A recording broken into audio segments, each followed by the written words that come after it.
doused myself in kerosene. I use that as a threat to my kids all the time, so it's no wonder they're so screwed up. That's one of the tough things about being a mom, not ruining their lives with guilt. As a matter of fact, I don't let my kids watch cartoons or slasher flicks. Really? That Knife After Dark movie may be #1 in the box office, but my kids certainly ain't gonna see it. If you don't raise your kids right, they end up being like Nude Boy over there or working in radio. I want them to get proper jobs, like being a doctor, not a patient. That is offensive.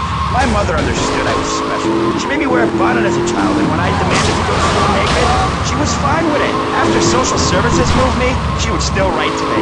I still remember when she kissed me goodbye.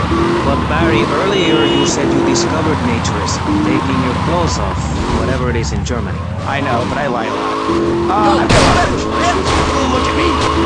Please, Maurice, I need a hug.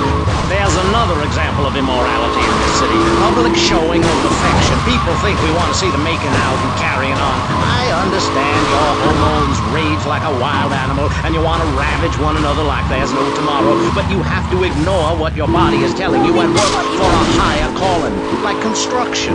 We're building a statue and we need your help. Call me now. You know, pretty soon you won't be able to tell who's a human and who's an android. Why, the corporation is working on it right now. I know, I read about it. I tell my kids not to kiss other kids at school. It might be an android, suck your brains out. You must have seen the miniseries of them on television. I read it in a book. We've got to stop looking at the stars, all this science fiction, and focus on the family. Now, if you really want to dance like you're on the moon, go there and leave us in peace. And that's a fact.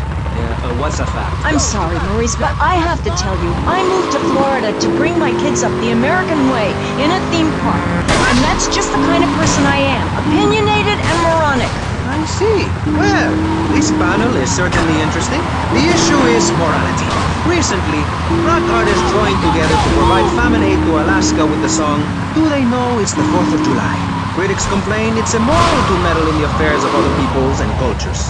Pastor Richards, what do you make of meddling in other people's business like an over-opinionated sociopath? Well, let me say that money could have gone to much better things, like reserving a place by my side in a Pastor Richard Salvation statue. But I digress. It's blood. Stop doing Don't that. interrupt me, boy. Anywho, I address the Alaska issue in chapter 23 of my book. You see, the Alaskans are lunatics, plain and simple.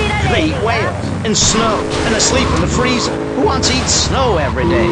Oh, I tried to help. I sent a helicopter with copies of my book, but they burned them in a pile for heat. If the people of Alaska choose to live there, let them. But don't come crying when you're tired of eating penguin and it snows 18 feet a day. Yes, but don't you think it's I important? think it's very important to listen to me, young man.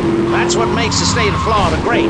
Rather than help improve where they are, people nationwide abandon their hometowns, come down here, and shove their belief down everyone else's throat. That's the American way, always has been. We should